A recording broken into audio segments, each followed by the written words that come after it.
Welcome back to Instigating with Clarkie and Drury. Happy New Year. Clarkie, this is the cutoff. Happy New Year's over after today. I think we've reached the finish line of Happy New Year's. It's our first show of the year. That's all we can say. We don't have say to Happy do New it. Year. We're not going to do that. It's the first show of the year, so Happy New Year is acceptable today. We're excited, man. We got a loaded show here. There's so much going on. We needed two guests. So much to talk about. We needed a couple guests, and we're going to bring on our first one here. Longtime executive, hockey voice, author, Stellick. Let's go. I've read it many times. Let's welcome on our friend and yours, Gord Stellick, ladies and gentlemen. Gord, how are you? Happy New Year, sir. Well, Happy New Year to you guys. I love the name Instigating, so I'm thinking about memories. We'll go down memory lane. So beyond other things, God, it's over 30 years ago. Negatives in hockey are hockey lockouts, particularly the lost year in 2004 and 5. But 1994, Clarkie, it was half a season. And somehow you arranged a game at the Sky Dome, now called the Rogers Center. We played touch football. Yeah. There were 4 teams, the Jays office, the Argos office, the Toronto Sun. Yeah. And Clarkie was the quarterback. I mean, he was Josh Allen. And we played a couple of games, and I was the receiver. But I was the instigator of the shift disturbing. Remember, there was no officiating, and that was my role about when we were pissed about what was going on. Is I caught the odd pass. We argued with Elliot Friedman about coverage. Friedman was playing, and it was one of our weakest links. And it was in for a lockout, which has very few positive memories that day. And then my aching body for the next 3 days after that is still a very positive memory. But Clarkie, you were wiring it. I remember that. And the thing I remember is, I know we played the Toronto Sun, and at some point, maybe it was you that instigated this, Frank Ziccarelli picked up the ball and walked away. He picked up the ball and was gone. Well, because it was Ziccarelli and I were going toe-to-toe at the end because there were a certain number of plays left.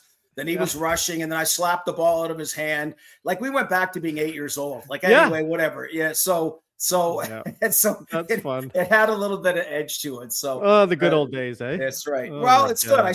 Sadly I got a little bit of that edge still, which in your 60s doesn't play as well. But so do I, no doubt. You're playing tennis and pickleball and curling and no, for sure. I get to play hockey a couple times a week, so it's all good. We're still going. We don't mind that. You got to have a little bit of edge. And speaking of edge, let's start with this, Clarkie. There's a guy who was a big-time leader in the hockey world for a long time that we just lost a few days ago. David Branch passing away.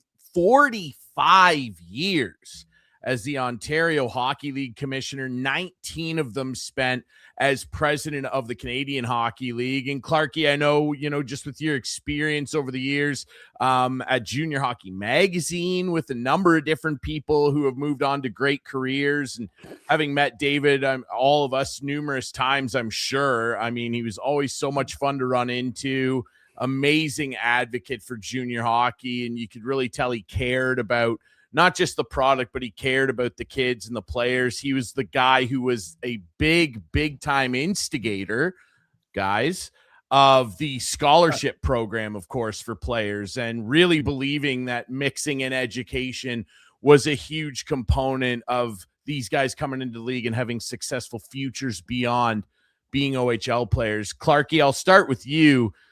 What a loss for the hockey world. 77, we lose David Branch just this past Sunday. Just talk a little bit about your experience working at Junior Hockey Magazine and the impact that this guy had on hockey. Yeah, huge. And he was commissioner of the OHL, but also president of the CHL. Held 2 titles for the longest time, which was incredible. And just all I remember, I remember a lot about David, but he was always available. Whenever Junior Hockey Magazine called, whenever Stellick called, the big show. He was always available. He was great with the media. He knew how to handle us. And he was just a super guy. I never really knew him off the air that much, but what I remember about him professionally, just a Class A guy all the way. Yeah, Clarkie, and I'm glad you mentioned, because Clarkie did that show with Gino Retta, and then of course Colin Campbell, not the guy from the NHL, but another guy. You were the trio that kind of like I did.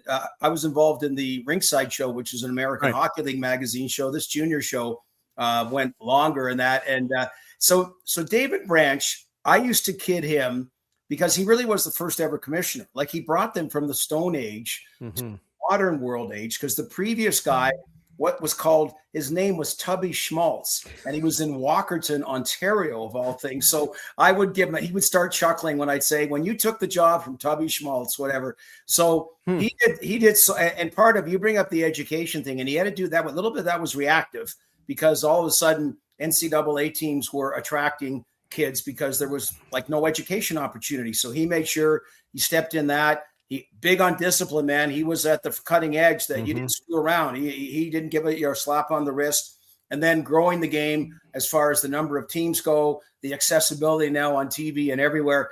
My brother Bob and I knew him pretty well, and it was funny. We had a lunch set up in the summer, and then he had to bail. And then when we set up again in September, he couldn't make it again. This time was a little bit vague, so I didn't realize what was going on. But as you mentioned, he was phasing out anyway, but he is a giant when it comes to the world of junior hockey. Yeah, he absolutely was. Made a tremendous impact. Gord, that's another thing that is a big part of his legacy too, the discipline. Like, you could argue, and many people have, that he was actually kind of ahead of the curve in terms of supplemental discipline for things like headshots, that the OHL and really the CHL at large really started hammering down on in terms of stiff punishments, more so than the NHL did. The NHL took a while to kind of catch up, and generally they're the trendsetter and the junior leagues follow suit. No, Branch was the guy who was really, taking those suspensions seriously. And, you talk about discipline. He handed out some serious headline grabbing suspensions and even lifetime bans over his time as the Ontario Hockey League commissioner. Bans that were completely justified when you go back and look at those incidents.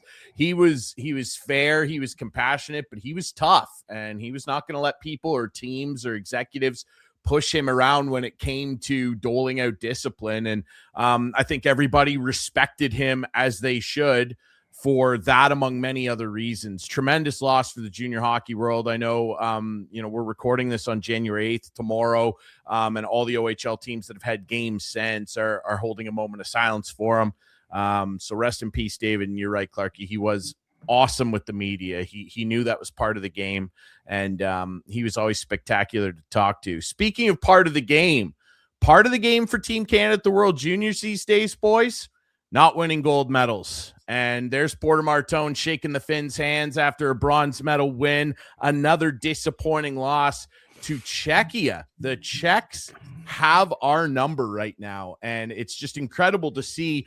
As a hockey fan, Gord, I think you'd look at this and say, this is great for the product. It's incredibly entertaining. That Czech team, they looked like they were bound for gold, and the Swedes finally figured out a way to get their hands on just their third ever gold medal at the tournament. But the conversation up here, of course, is what's wrong with Canada? Do we need a summit? Like, I don't think it's that dire, but what was your overall impression? No, it's not that dire. There's two guys who would play for Team Canada, and we would have won. Yep. Yeah, 100%. Like, people forget that there's some junior players that could have been playing for us. But Gord, your overall impression of how Canada played and the tournament storylines. Well, first, I'm not making this up. In all honesty, I'm half Czech. Our name was Stellick. My dad came from Prague in 1948 and Canadianized it. So we tend to be very swarthy, chiseled, and very athletic people. So that, helps explain to Canada. Clarky jumped in there, and I know what he's jumping in about. I cannot stand anyone ever saying we let our country down. Okay. No, you did not let our country down. And the other point, it's funny, I was reviewing Alexander Ovechkin's statistics just, because he's Alexander Ovechkin, and he would have been in the NHL in 2004 and 5, but there was the lockout. He got to go back to the World Juniors as a 20-year-old for his third World Junior, and he kicked ass. And to your guy's point, start with Macklin Celebrini and a bunch of others. Like, if you put the best, whatever, on the world. But anyway, the other point is, one is, this team, last year, no question, there was some dysfunctionalness about how it went, and the young kids took way too much crap for it, okay? They were kind of vilified. That's BS, okay? This year, they were a gunslinging team, So they went to battle with it, and they fell on their sword. It was tied with a couple of minutes left. Czechia and a lot of other countries are really good countries nowadays. It is kind of unfortunate, unusual that 3 consecutive years you've lost in the waning moments to the same country. I just wish women's hockey had more nations competing now. Like, it would be, okay, fun if Canada, USA, you always win gold or silver. But you see on the men's side, there's a lot of countries that are relevant. And I just wish on the women's side, more other countries would step up. I think we will see that eventually now with the, really the coming out party that the PWHL has had since its inception and its continued growing success. I think with the product now at the pro level having the success it is, the international level will follow. The Swedens will catch up. The Russias will catch up when they're eventually allowed to play internationally again. And Czechia, of course, will catch up. Finland. They've already cranked out high-level players in the women's game. Just the overall program, they're a bit behind, yes. But I think that we're not far away from that being a reality, Gord. However, I do want to ask you this, and Clarky, I know you'd have thoughts on this as well, being around the sport for a long time. One thing that always comes up, and it only seems to come up when Canada loses, but it is worth bringing up, is the future of the game and how much these other countries have caught up at the junior level. We'll see what the Olympics bear for us, but there's always a conversation about the health of the game. And when you look at the numbers, participation in minor hockey is down across the board. It's kind of scary when you look at some of the numbers, honestly, the participation level among youth in hockey. The costs are astronomical. Ice time's astronomical. Are you worried at all, Gord, about what the future of Canadian hockey looks like over the next 10 to 15 years with the cost of it? And many people saying, I just simply cannot do that. So the big question, no, I'm not worried about the state of it. The cost of it, yeah, it always has been pretty cost prohibitive. And now when sticks are $300 instead of $30, but those young people really weren't getting a chance to play regardless. And yes, if more opportunities can be provided, that would be great. We're in a global world. So first of all, we're talking about the World Cup, Canada's place in it now. And I know we're there because we're one of the hosts, but just where that has grown compared to when it was hockey. Like, I'm of an age that the early 1970s, I think every player in the NHL was Canadian except a guy named Tommy Williams, who was American. Okay. So that's changed dramatically. And take a look at whenever the Olympics are next for basketball. Okay. Look where Canada is all of a sudden now. We're at the table. Okay. Miracle on Ice in 1980, when the Americans get serious about something with 10 times the population we have, they're going to be serious. And you've seen the growth in other areas as well. So I view it as a positive. It's it's the good old days when you're the one superpower and you can kind of run through everybody, kind of like the USA Dream Team did way back when in basketball. But, that's our reality. But the point you bring up about the affordability of any sport, yeah, that's something. Hockey is not a disadvantage. It's just a reality, and it's problematic. So you're 100% right. Yeah, it's interesting, Clarky. I mean, you had 2 daughters that played softball, and I know you coached. It's ridiculously different. Like softball, you buy a glove and a ball for $40-$50, and you're ready to go. This hockey stick situation is out of control. Like $300. I've seen sticks for $600. It is ridiculous. Don't even look at goalie sticks. Like, I remember the good old days when I used to get given goalie sticks. Those days are over. I got to buy them now. Clarky's office was a locker room. Clarky was he was like a hockey supply center, his office at the Fan. I can tell you that. He had the best pads, best everything. And still got them. Still use them. Well, good. Yeah. You better. But yeah, absolutely. And I don't think I'll ever buy another set of pads. I'm half surprised, Clarky, that you're not trying to tell us you carved your first goalie stick out of a redwood or something. No, but I have an old Titan goalie stick. When I went to Finland back in the 70s or 80s, I guess it was, we went to the Titan hockey stick factory and everyone bought a stick on the way out. It was like, wow, $5-10. But I have a Titan goalie stick that I bought at that factory and I still have it. Should have bought 10 of them. Yeah, for sure. That's what Gretzky used, was the Titan. But that is out of control. There's no doubt. But softball, like basketball, you buy a basketball, $20. There you go.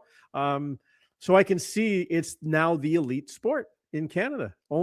It's hard for kids who have parents who don't make a lot of money to play the sport, which is sad. It's really sad, but I firmly believe that is true.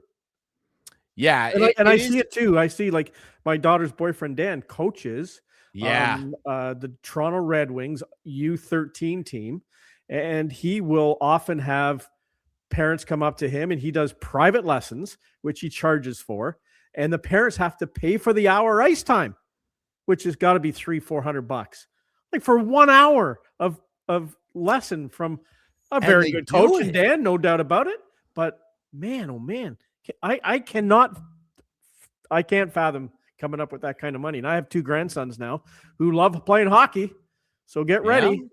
Get ready. Grandpa might have to help out a little bit. You better save that. You better cut that Titan stick down a couple feet, man. Exactly.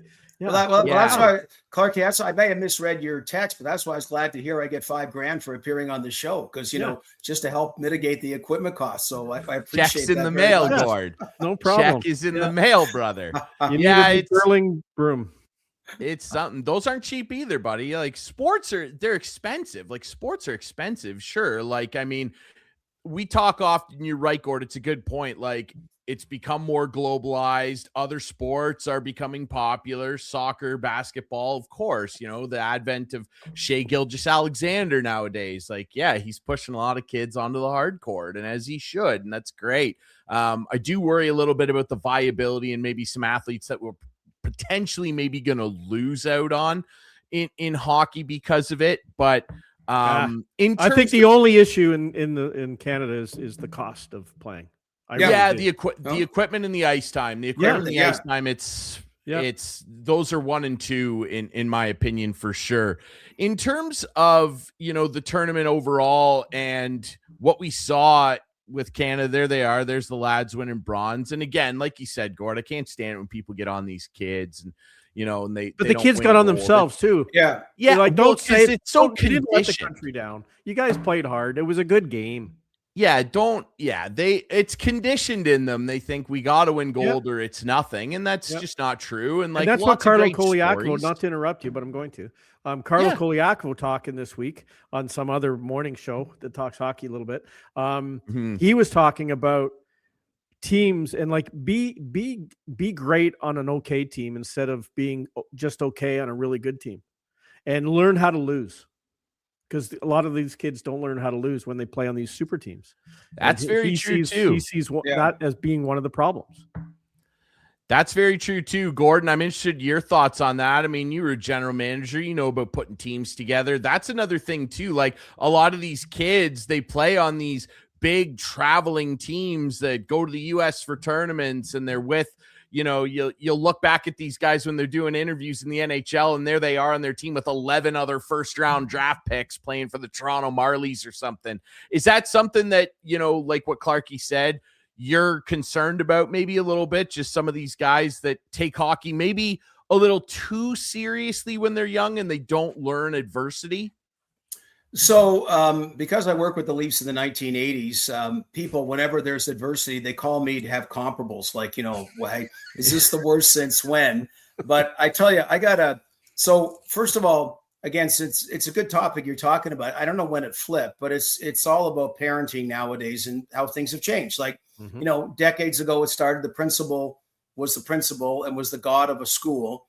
And now it's maybe the worst job going because the parents are on his or her ass all the time. So I can remember just the 1980s, whether, it was Russ Courtnall, Todd Gill, Vinny Domfus, Wendell Clark, you name it, about being drafted. And the parents just deferred to the team and just, oh my goodness, and whatever. And it was wonderful getting to know them. And, they weren't all over things. And then I'm talking like 10 years later, 97 or something like that, 98, when I briefly helped Gord Kirk. He was being in the player agent world. Actually, Rick Nash he was with Joe Resnick and ended up being with Kirky a little bit. And I can remember it was the OHL draft. I think it was, speaking of David Branch, 96, 97. And you're drafting 16-year-old kids. And the night before it, we had some interviews set up, I think, say 4 parents. And I'm talking, this isn't long since when I left the Leafs, when, Les and Elma Clark were just great parents. You hung, whatever. And I just said, I cannot kiss the ass of any more parents anymore in these interviews. Like, it had changed. Like, they wanted guarantees about what can you do for my kid and all that. Now, I think maybe it's come back a bit. I don't know. Like, you can't get your kid in the NHL. So anyway, and to your point about the ice time, Clarkie, like, and I'm part of the hockey parent, people have become ice pigs. They said, oh, we got to practice 3 times a week. Oh, now we got to practice 2 times. Well, no, you don't. Everyone. At 7 a.m. Well, okay. Our son Justin's 22. Yeah. And we're in a type A personality, North Toronto environment. And when he started, there were all kinds of kids that a lot of parents thought would make the NHL. Okay. And the one guy went because he went to the AAA program and was the best guy from the word go, is a buddy of Justin's named Wyatt Johnston. Okay. He was the best kid when they were 7. He's the best kid in the NHL now, whatever. And you got a lot of other stories right now. And some of them are playing in stupid places at 22 with the hope that maybe, and now they'll probably could go to university at 23 and graduate when they're 97, whatever. So anyway, it's just different times, different styles of parenting. And if you're an entitled family or a fortunate family or whatever the word might be, you're making it more expensive unnecessarily. 100%. I mean, I can't remember which book this was from, but I often think of that line where, you used to drive to the hockey arena and it was full of, pickup trucks and minivans, and now it's full of Mercedes. And I mean, like, that kind of speaks to what we're looking at here. It has, in my opinion, I don't like whether you want to talk about this cost and what we can do with it, and this is too prohibitive. I don't think that it can be argued that it has become a little too elitist in certain respects. And like I said, like, people are taking this sport way too seriously with kids that are 12, 13 years old. They've got agents. I understand there's a machine here and we want to help support these kids that are talented, but I just wonder if we're not letting them be kids, maybe. Like, well, I don't think there's any question about. But also look at the Paul Marner story, that video from CBC way back when, and even now, like, I still think he's doing the same thing. I don't know. Well, and the other part is, it's not just hockey; it's every sport. And now, unfortunately, a kid has to focus on one sport. So you're not going to have the two-sport athlete come out, like from NCAA or whatever, or the Wayne Gretzky's of the world that were great at lacrosse and baseball and other things. And it's just, unfortunately, it's like 12 months a year. Clarkie, you're mentioning about the connection about getting extra training and all that. And that's all good, but a lot of people think that's going to make a difference. It's incredible anyway. And it's not just hockey, it's everything else. And unfortunately, kids should be allowed to be kids and throw their skates away in the summer and, maybe a semi-reasonable amount and go out and do other sports that help. But it's, changing times. And that's kind of the reality nowadays, but it's not just hockey. It's just, I got to keep up. All the other guys are doing it. One guy, next guy. That's what it's all about, right? Exactly. Well, you do and you don't. You think you do. No. I know. That's what I mean, though. Most of them think they do. 100%. A tone gets set in a certain way. And you're right, Gord. I mean, other sports, like, I remember a buddy of mine, his niece is like a high-level swimmer. She's a youth swimmer. She wants to go to university for it. Like, I couldn't believe the costs. Her dad was telling me about what it costs to get those special, like, moisture wicking swimsuits and the cap. They're unbelievably expensive. And I was also remember we had Lauren Campbell on talking about how expensive her suit is and her Lauren Campbell. She was going down to the States, right? I couldn't believe it. We should have her back on. It's crazy. But one thing that is true of anything, Gord, and you would have dealt with it, I'm sure, at different times. And I know it's even more exacerbated now, as you said. You talk to any coach, and like Clarkie, we know a lot of coaches at various different levels. And, when you ask most of them, what's the toughest part about coaching? And at the youth levels and even junior hockey, I would venture to say 95% of them don't tell me, oh, it's teaching systems, it's getting these guys in shape. It's dealing with parents. And at this swim meet, I couldn't believe some of the stuff I was hearing out of parents' mouths. I was like, they're swimming in a straight line, guys. Like, can we relax here? I don't know what happened to parents, man. They just went crazy. It must have been a Y2K thing, Clarkie. I don't know. The year 2000 hit and everybody's computer reset. Coaching softball. It was awful. Oh, I bet you heard some unbelievable stuff. And like, none of these girls are there's no professional softball league for the girls. So I don't know. It was Well, it's sort of the, by the way, Clarkie's Speedo at the old fan pool parties was about $8. So he certainly was within budget, but it's a saver. But a lot of us grew up that the mother was at home. There were 4 or 5 kids and the dad worked. And anyway, so it's just a different, different time in that regard. Now, one other thing I got to say, I remember talking to Jeff Jackson as a player agent and before he went to Edmonton, and you could say, and he just mentioned that nowadays, if you're an agent and you don't like the situation your kid's in with a junior team, you're going to do something about it. And this is before you could go NCAA. Now, that could be over-involvement, but also look at it. Really, isn't that the right thing? Like, what about decades ago that your kid went to a crappy junior setup and was there for 3 years, and how much that hurts your development, right? And so as long as it's reasonable parties on all sides, but you're challenging the junior operation to be a top junior or a good junior operation. Otherwise, you're going to explore the options where decades ago you'd be stuck. And, then quite often that's a big difference about someone coming. I mean, those are incredibly important years, not just about making pro, but about life lessons, moving on, being successful on and off the ice and whatever you choose to do. So, yeah, there's way more involvement now, which can be a negative because they're on your ass all the time. But also there's an accountability.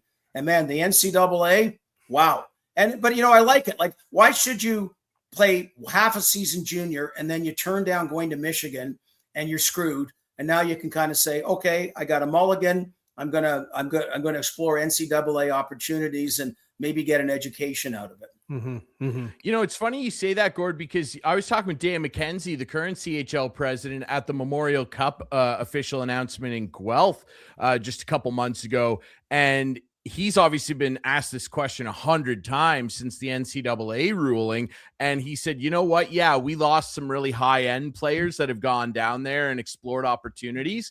We've gained upwards of 250 players that never would have been able to consider our league across Canada in the dub, the Q, and the O. So it's kind of a two-way street. Like, there are a number of players on the Guelph Storm this year that are NCAA commits that are playing junior hockey, and it's incredible. And you mentioned agents being able to swing things in the OHL. I mean, that just happened. Canada's goaltender Carter George, the rumor was he wanted to trade out Owen Sound. It ended up getting done, but there was this Boston College kind of cop out hovering over them, and Dale DeGray ended up having to pull a trigger. My buddy Greg Cowan for the Owen Sound Sun-Times did a great piece about that if you want to look into that a little more. Speaking of things, looking into things a little more and things turning around a little bit, have things turned around more for anybody than this guy right here?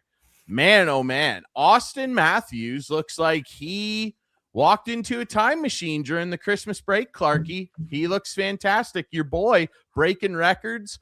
Gord, ultimately, what are some of the things that are sticking out about the way he's playing right now that just weren't there for him the first few months of this year and really all of last year too? What's different?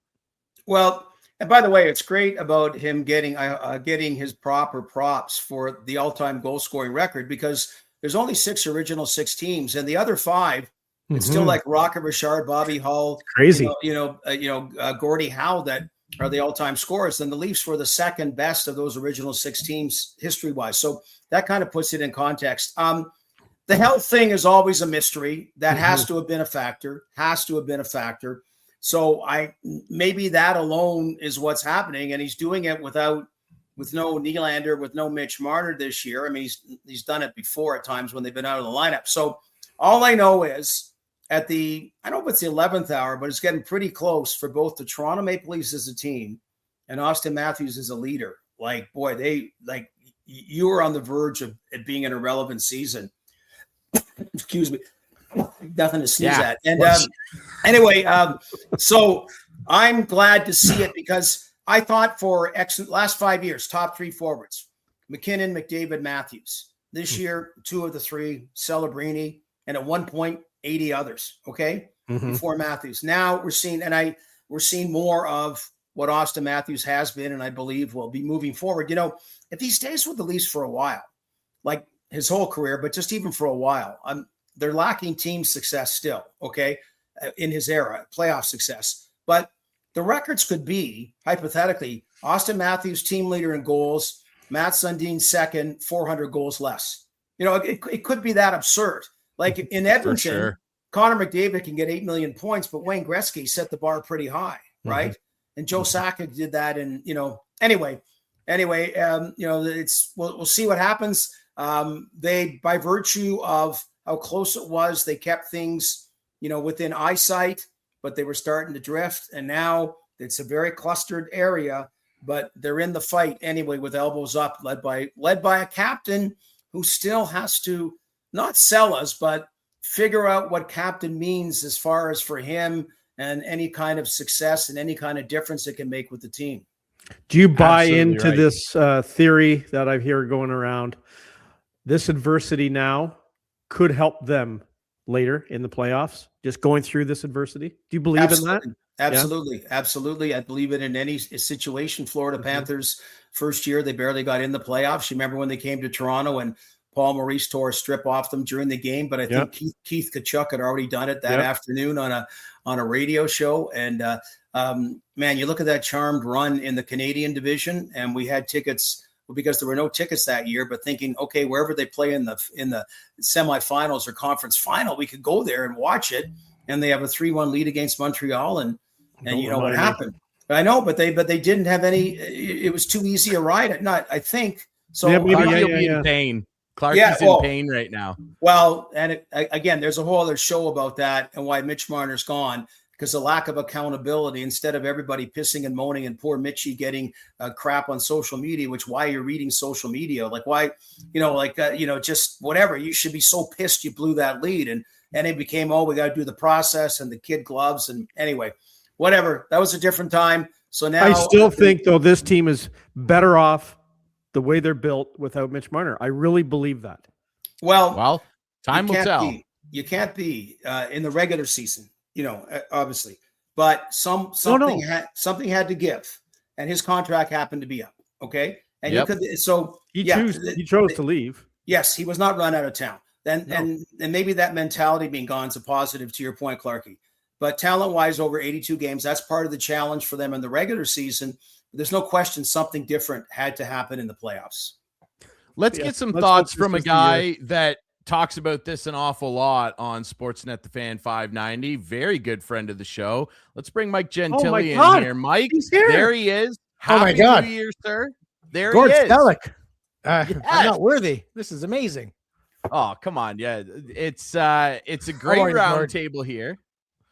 Gentile, is Gentile being held hostage somewhere? Are you okay? Do we have to pay a ransom? What's going on there? Background. This looks like I'm gonna wear a shirt that says "Send help." Yeah, the home office. Blink twice if you need something, Mike. Yeah, that's my safe word. Hey, let's just wrap up with Gord, then we'll move over to Mike here. But Gord, do you think? And I know this is just your opinion, but are the Leafs going to continue this role and get into the playoffs? Are they worthy right now of contending for a cup? No. So, I didn't ask you, Drury. I'm going to answer the question, but I always, the fan alumni thing, Gentile, you with the Santa hat and the Cinnabons is always my great memory sitting in the producer's room. And I'm glad we've reconnected so many years later to the opportunity to work again together on your show. And I you know what? I still have a bias, and I'm going to say yes, absolutely yes. The Leafs will make the playoffs. I would not have said that. I would have qualified it 3 weeks ago, and we just had that discussion about adversity and could this be a positive? So I am going to say yes. They're going to make the playoffs, and I think that'll be a healthy way to start instead of cruising in like they did last year and some of the other seasons. Well, we'll see. You give your opinion, Mr. Drury. Before you said no, right? Okay, so I'm answering no to the full statement you gave. I think they can make the playoffs, but then you also said be considered as a cup contender. No. They will make the playoffs. They don't deserve to be considered a cup contender. They have 1.5 goalies. Why? They don't have a top line. Their defense is porous. Vegas considered a cup contender? Is Edmonton now? See, the only reason that Vegas I'm asking those questions. I don't think take Vegas out. The Leafs have the same amount of points, man. Okay, but we've seen Vegas do it before. We've never seen this Leafs team come close to looking like Stanley Cup contenders. Okay, before Vegas did Not it, every did they team, do it? Clarky. Before Vegas did it, did they do it? They went to the Stanley Cup final their first year, before Chris. Washington did it, did they? No, but they've been to a cup final in color TV. I'm just saying, Clark, we're getting him angry. See, now Gord wants to stay because Clarky's getting mad. Gentile can clear this mess up. He is he's the master. Gentile's a hostage negotiator. He will come on the scene and there will be calm. There'll be no tear gas and everything, and everyone will sing "We Are the World" at the end. Mike Gentile is going to be our Liam Neeson here. We are in Taken, and Mike Gentile's going to get it done. Gord, thanks, Gord. Always a pleasure to hear from you, brother. Thanks so much for doing this. Happy New Year. See you guys. Take care. Okay. Mr. Gord Stellick, ladies and gentlemen, one of the best, and you can catch Chili. What's going on now? Let's talk a little shop here. What would you do if one of your guests got tied up? What would you do? Don't do this, Chris. You let him. You let him get away with it once, but not twice. Okay, there you go. There you go. That's why he's locked in the role basement, of Bob McCowan right now. Just giving you some memories to remember what it was like. It's me alone. It's not an issue, but you know what it's like when you're juggling. Fine, it's all good. I want to. I had to do a little ribbing. No, it's totally fair. I do want to jump in on what you guys were talking about. Yeah, please. We'd love your thoughts. Will they make the playoffs? I think absolutely. Are they a cup contender? I would say absolutely not. But I'll thank you. Add to that. You never know. Let me give you an example. Was St. Louis the cup contender when they came from nowhere? Well, exactly. Okay, how about this one? The Florida Panthers, when they went to their first cup and they lost to Vegas, they were the President's Trophy winners the year before. Granted, right? Yep. No one was thinking they were going to beat Boston. No. Right? Nope. And when they pulled off that upset, no one's like, wow, these, you never know. They have what it takes to maybe go to the cup. No one thought boo of them, and they went. So you don't have to be like there are surprise teams that can make it. I just think right now the consistency's got to be there. Matthews has to carry them. They're going to need both goalies, both healthy, both playing amazing. Tanev's got to come back. What? Yeah. I was going to ask you, what both goalies are you talking about? Yeah, exactly. Well, they need 2 or 3. And once, hey, how about the year of Anthony Stolarz? Yeah, signs the contract, essentially becomes the number 1 guy, begins the season, rips on his team immediately, like right in the first week, then has to walk it back with his tail between his legs, and hasn't been healthy since. And when he was healthy, he was terrible. And there's something weird happening with that too, in my mind. Something is up. But I'm just saying, I mean, they're like, okay, he's out indefinitely, skating on his own. I mean, okay, I guess it's positive he's on skates or something. Like, we don't really know what that means, but you never know what it means. Listen, they got to be healthy. And there's my caveat. Okay, riddle me this about Austin Matthews. So if you were to believe what he and the team tells you, he's fine. He's healthy. There's no injury. There's nothing to see here, right? No problem. So then where have you been? How do you explain the first part of the season? Yeah, Gord just talked about that before you came on. Like he's convinced it has to be. He had to be hurt. Something. Well, either he had to be hurt or he's regressing or whatever it is. But the only thing that is interesting right now about the season, he's been so good lately. They go where he goes.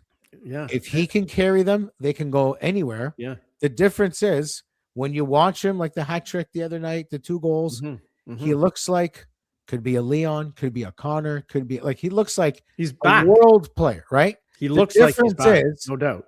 Those guys do it every single night. Set your clock to it.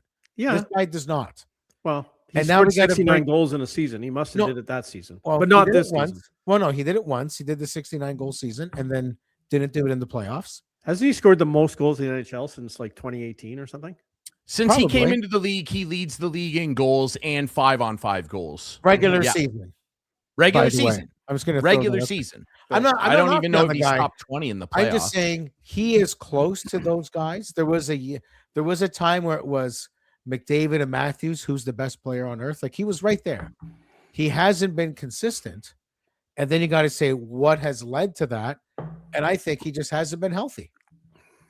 That's it. I think so. And too. I don't even think it's an effort. I think William Nylander chooses when he wants to care about playing. I think he's choosing. I think Matthews tries, but there's nights where he just doesn't have it because there's health concerns there. That's what I think. Because when he's healthy, he's dominant. No doubt. Right? He does this. He does this. He sets a new mark in Maple Leaf history. And not only is he scoring a lot of goals in the last 4 or 5 games, he's getting 10, 15 opportunities. Like he could have had 4 or 5 goals the other night. Like he's getting a lot of, he had 2 breakaways. Moving well. Like, yeah, he's skating better. There's no doubt. And maybe it's just finding the line. I'll be the first to say, who knows? I'll be the first to say, does he act like a captain? Is he great with interviews? Like all this other stuff. There's this whole narrative about, but can he drive his own line? And then I'm just like, you know what? Who cares? This guy just needs to score goals. Yeah, that's it. I agree. Money for. I agree. And we're not in the dressing room, so we're not going to know if he's a leader in there or not. And you know what? For all we know, Troy Stetcher's taking that role. For all we know, Scotty Lawton's taking that. Exactly. It's Lawton. Or John Tavares is still that guy. You know what? You know what Gordon mentioned earlier? You guys touched on this. I said this the other day, and people kind of laughed. But I thought, remember, for years and years, the Leafs were this absolute thrill ride during the regular season. The most entertaining team, high scoring team, but they couldn't translate that into the playoffs. I think it's possible under Berube and how they're playing. Is it possible that they've become now the flawed regular season team that's up and down? You never know if they'll make it, but damn it, if they make it in the playoffs, they're actually better prepared now to be a playoff successful team than they were in the past with the roster, with how they play lockdown defense. That's how I'm seeing it. And I asked Gord if he thinks the adversity that they're going through and have gone through is going to help them. And he said, absolutely, it's going to help them. So it's supposed to, it should, but my concern with all of this is, Clarky, you're bringing up my guys and St. Louis. And St. Louis went on an absolute tear, and they were healthy. The Los Angeles Kings snuck into the playoffs, couldn't score a goal to save their life. They snuck in as the 8th seed in 2012. They were healthy. I'm worried about this already leaky back end. Morgan Rielly, like, God love the guy. He's a talented skater. He is in Narnia right now, man. Like, he's not playing in the NHL right now. I don't know what his deal is. And now you got Tanev, who could potentially be out for the rest of the season if these rumors are to be believed, and he's getting this very serious surgery. He might not be able to play. There's your best defensive player. Oliver Ekman-Larsson, who won a Stanley Cup as a third pair guy, can he keep up this high level of play and drag this defense core into a level that they need to be at in the playoffs? And then who's starting in net? Because we've seen over the course of his career so far, Joseph Woll, he'll get in there. He's brilliant for 2 games, Mike. And then all of a sudden there's a mystery ailment and he can't play game 7. It's like, that's my concern for this Leafs team. Do I think the adversity helps them? Yes. Do I think if Matthews can actually show up in the playoffs for the first time in his career and actually impact a game and win it for them off his efforts alone? I don't know. But if they can do that, yeah, sure, they could do it. But I'm concerned about the health of this team and the fact that, Mike, they don't really have any assets left to trade to improve the team. Well, a couple of things. One, the only asset they would have is if they potentially want to trade one of those goalies. That's right. Which one do you trade, though? Well, because not Easton Cowan. Whatever one you trade is probably going to come back to haunt you. But you're keeping Hildeby. You got to pick one of the other 2. I would trade Stolarz if I had to pick one of the 3. Man, he's the older guy, right? It's crazy to say that, but you can't send Hildeby down. But it's like the when the Jays had 3 catchers, like they got 3 goalies for a team that is desperate for any kind of trade bait, right? Mm-hmm, mm-hmm. The other thing is, you mentioned they may be a better team without Marner, and I think like the way that I look at it is, I think they could be better without him. I don't think they are today, because if you look at his $11 million, if you look at the change in salary of Tavares, it was $17 million of savings. They didn't spend it terrifically, but if you manage to use that money and a Stolarz and you get a really good player in there, yeah, they could be better. I mean, they already peaked. They peaked in the Marner era. They were a first-round team. That's it. Like, right. The peak was there. That's what I'm saying. They were never getting That's better. why I'm thinking, and I'm saying that I think they're better off the way they are now come playoff time. But I'm worried about one thing, and this connects to playoff time. Mm-hmm. Scott Laughton gets hit the other night. He gets thrown into the boards. Was it Listerainen who hit him? Nailed him from behind. Should have been 5 in a game. Someone from that team should have went out there and tried to. They still don't have that. I totally. Why? Agree. What are you? Why doing? would anybody do that? Well, like, what do you do? Like, what more motivation do you need? This is hockey. Like we not watched hockey our whole life. Mm-hmm. What happens? Someone takes your head off. I agree. And then the reason people keep doing that is because they know that team won't respond. Well, you know who the only guy who would respond? Scott Laughton. Yeah, he would. He would.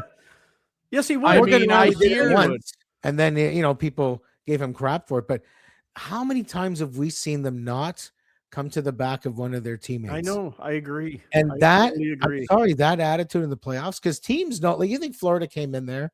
You think Florida thought, geez, if one of us tries to take a swipe at one of their players, they may really come after us. Or they'll say, Toronto, they're the most gracious hosts. They make it so comfortable to play in their building. Yeah. Joshua might have done something. But that bothered me. Again, it bothers me too, Mike, because we don't see that. It is lazy. They love a skate by. They love a little skate by and going, oh, that looks like it hurt over there. They love a skate by. And I hear all the time about how tough Jake McCabe is. Like I'm not begging guys to go out there and fight every night, but like Mike, what you're saying is extremely valid. What do you hear from every Stanley Cup winner? All these guys were together. We're a family. Everybody's pulling on the rope. We care about each other. I don't think that these guys over 10, 11 years have ever demonstrated one single time that they genuinely care. Is that a dressing room issue? Is that something going on in the dressing room? What else could it be? I agree. They're not the Toronto Blue Jays. Without Marner, they are less toxic. I agree that 1,000% on that. But they're not. But they're just as soft. Less toxic, but they're still somewhat soft. And I have a hard time understanding how that's possible. And especially, and again, I'm not begging guys to go out there and fight every night, but when the moment arises, that's the moment. Yeah. Well, Game 7, that's the moment. They got Matthews, they got Nylander. Neither one of those guys has that a part of their game. And teams follow the leader. That's just how it is. That's what scares me about them, that's why with they this keep notion. You could bring in a Reeves, a Wayne Simmons. You could bring in a Marlon. Tried that. It doesn't work because if it doesn't work from the top, you can't fix it with a fourth liner. No, it's got to be in the to borrow a term from tree living, the DNA of the team. No doubt. Go down the list. Even Nathan McKinnon and Connor McDavid, if one of their teammates was thrown in the boards, you think they would just skate by? No, Sidney Crosby, those kind of guys, they'd be animals. So I think that's something, I think they're inching closer. I mean, honestly, I do like them better now as a playoff type of team. Mm-hmm. And there's a lot of talent. It's not like they're missing goals. A month ago, I said this team was unwatchable. Like, they were probably the worst watchable team the Leafs have the most boring Leafs team in the Matthews era to watch. Well, none of that. Like, I go back, I don't know. Awful to watch. They were awful to watch. Right. Now, I can't wait. And you know what? Why were they awful? Were they awful because of the expectations that you have of them? No effort. Like you say, skate bys. It was skate by after skate by after skate by. There was no effort. It looked like they were playing to get Berube fired. I'm glad they didn't. I'm glad you mentioned that. That's what it looked like. Because if you try to tell me, the difference was firing poor Mark Savard. If you're a special teams firing away, maybe he's a problem. No, I'm just saying maybe there was more to it. You want to know what I think it is? I don't think it was Savard, but I think it was this. When they fired Savard, two things happened. One, the team said, we don't like where we're going. We're not happy with the situation. Mm-hmm. And it solidified that Craig Berube wasn't going anywhere. Mm-hmm. Because after that loss to Dallas, that was the Berube's done night. Yeah. They lost 3 in a row on the road, looked terrible. Yeah. If he didn't get fired there, they fire Savard, and I think they looked around and said, the next person out of this room is one of us. They're not firing anyone else. I think you're right. It's kind of like when you get thrown in with your siblings. Yeah. And your parents like, you know what? We don't care who started it. Figure it out. Yeah. Mm-hmm. Just figure it out. Yeah. And I think the team was honestly at that point looking to make him the scapegoat. And I think it wasn't about Savard being out. It was the vote of confidence, I think, for Berube. And now it's like, well, if you know your coach isn't going anywhere, guess what you have to do? Pick it up. And then all of a sudden, healthy Matthews is double healthy Matthews. Really? It's crazy how it has turned on a dime. It has. It has turned around since they got rid of him. And they get rid of him a week before Christmas or days before Christmas. And I honestly thought Berube's gone, but because it's so close to Christmas, they're not going to do it. Right. And then they turn around and get, rid of Savard, and something has happened either in the dressing room. There's something has happened, and I think they're definitely playing better. I like it. I like, God forbid they do miss the playoffs and everybody gets fired. I like this play from Brad Treliving because I like a guy that's got the balls to hold on to that bullet and go, I'm not shooting this thing off to appease you guys. We've given you everything you could have ever wanted, specifically the core guys, long-term deals, no move clauses, no trade clauses, this extra $1 million, because you wouldn't take 12, it had to be 13. You wouldn't take 9, it had to be 10.5. We've given you everything you could ever want. I'm not firing one of the only guys in this room that knows what it's like to even be in the presence of the Stanley Cup, let alone compete for it. I like the move by Brad Treliving, and honestly, I think you guys know this. The hockey world's a small world.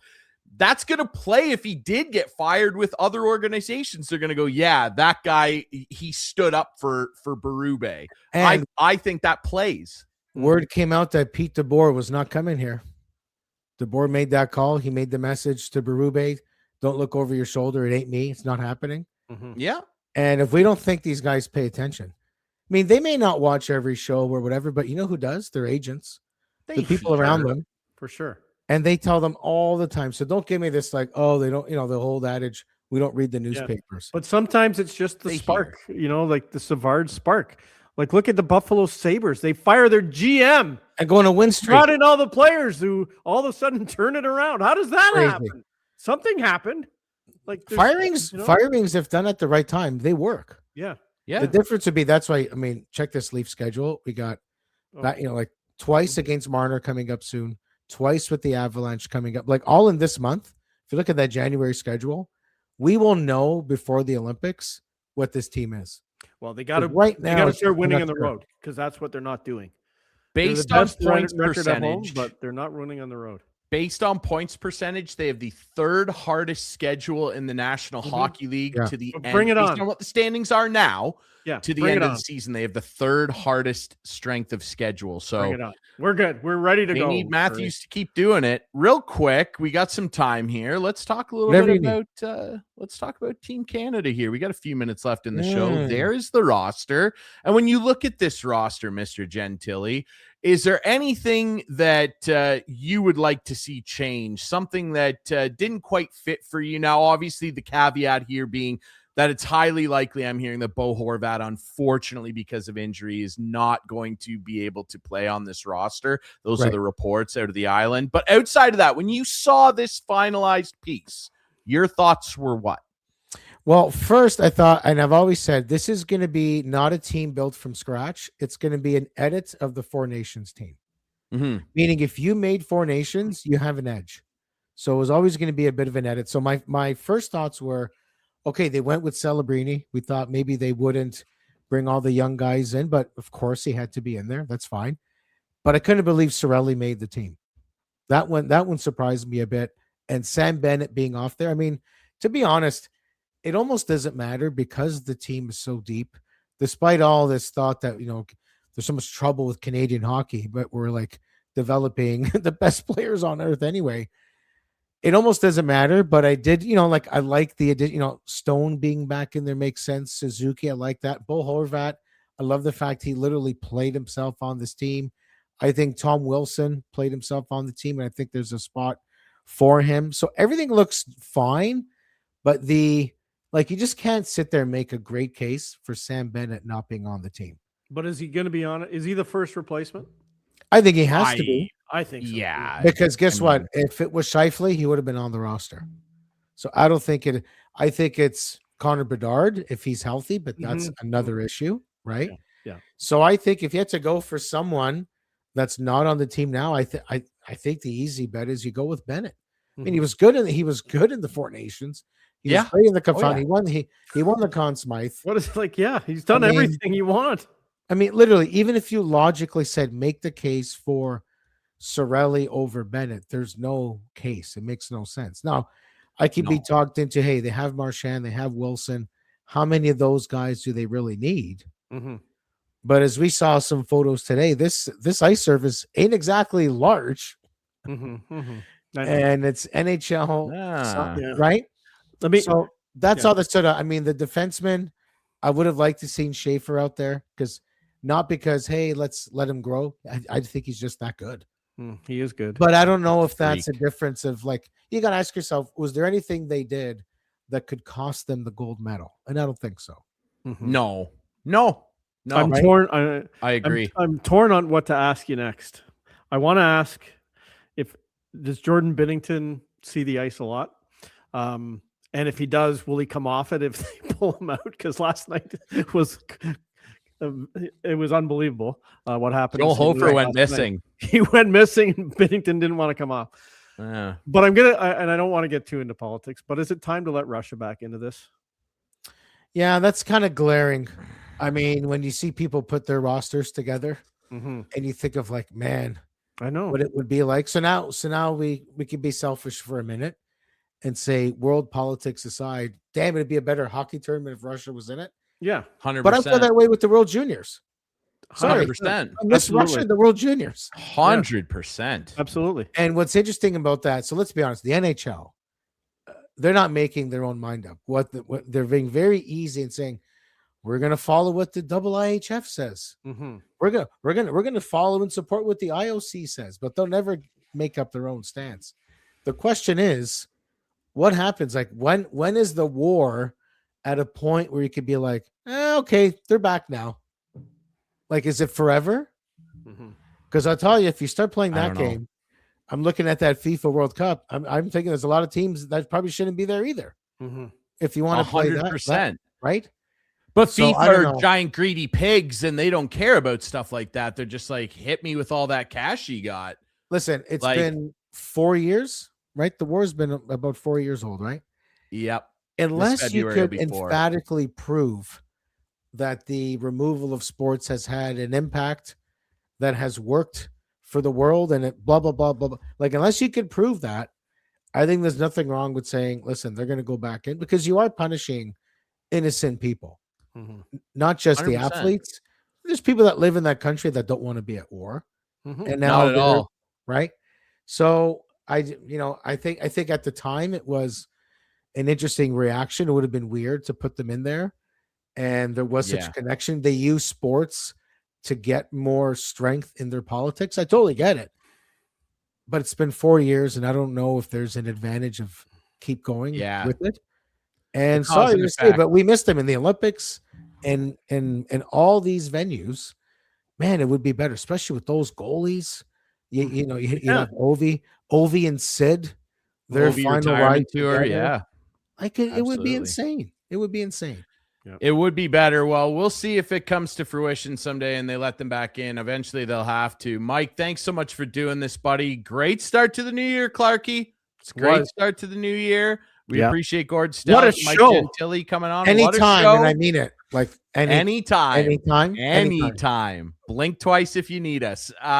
We are all over your favorite podcast networks. We're on YouTube. Catch us on Rogers TV as well. Great to be back in the new year here on Instigating. We will see you next.